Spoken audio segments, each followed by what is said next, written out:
Salam sejahtera Malaysia, terima kasih kerana menonton video-video dalam channel ini. Sebelum kita mula, jangan lupa untuk tekan tombol subscribe, share, like, dan komen. Let's go!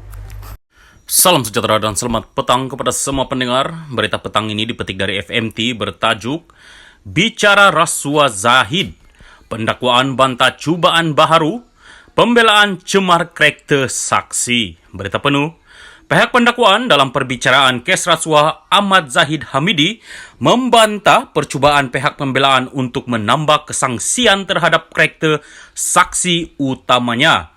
Timbalan pendakwa raya Raja Rozila Raja Toran memberitahu mahkamah sebahagian daripada kenyataan saksi Fadzilti Othman Meriken mengenai Meja Mazlina Mazlan alias Ramli adalah tidak relevan dan tidak boleh diterima.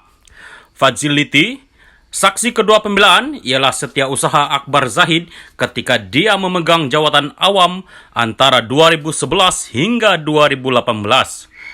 Perenggan tertentu dalam pernyataan itu dimasukkan untuk merosakkan perwatakan Mazlina. Ini tidak boleh dilakukan mengikut akta keterangan kerana kredibiliti Mazlina telah dicabar secara meluas oleh peguam tertuduh semasa pemeriksaan balas pada peringkat pendakwaan, kata Raja Rozila.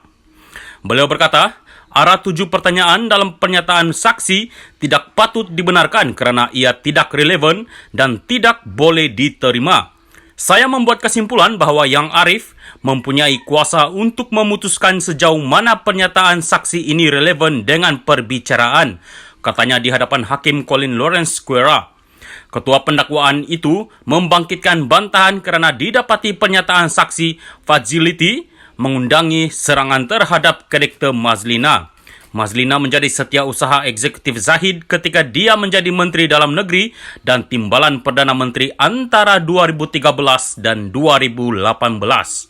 Peguam utama Zahid, Hisham T. Poktek, berkata pernyataan saksi Fadzilti diberikan kepada pihak pendakwaan dalam tempoh 14 hari sebelum beliau memberi keterangan. Tiada bantahan awal daripada mereka, katanya. Menegas, mahkamah memberinya masa sehingga esok untuk menjawab. Raja Rozila berkata, pihak pendakwaan tidak perlu memberi notis mengenai bantahan mereka kerana ini adalah peraturan keterangan asas.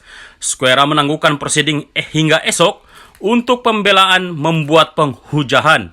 Sebelum ini, Zahid turut memberi keterangan bahawa Mazlina menggunakan cek Yayasan Akal Budi untuk membayar bil kad kreditnya tanpa arahan, pengetahuan atau persetujuannya.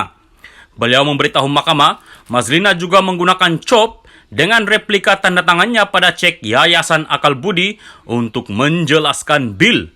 Zahid berkata ketika diperiksa balas oleh peguamnya yang peringkat pendakwaan, Mazlina mengakui kecuaiannya dalam mengendalikan pembayaran kad kredit Zahid. Presiden UMNO itu dibicarakan atas tuduhan pengubahan wang haram dan paca amanah membabitkan jutaan ringgit dana Yayasan Akal Budi dan menerima rasuah untuk pelbagai projek semasa menjadi Menteri Dalam Negeri. Sekian berita, terima kasih.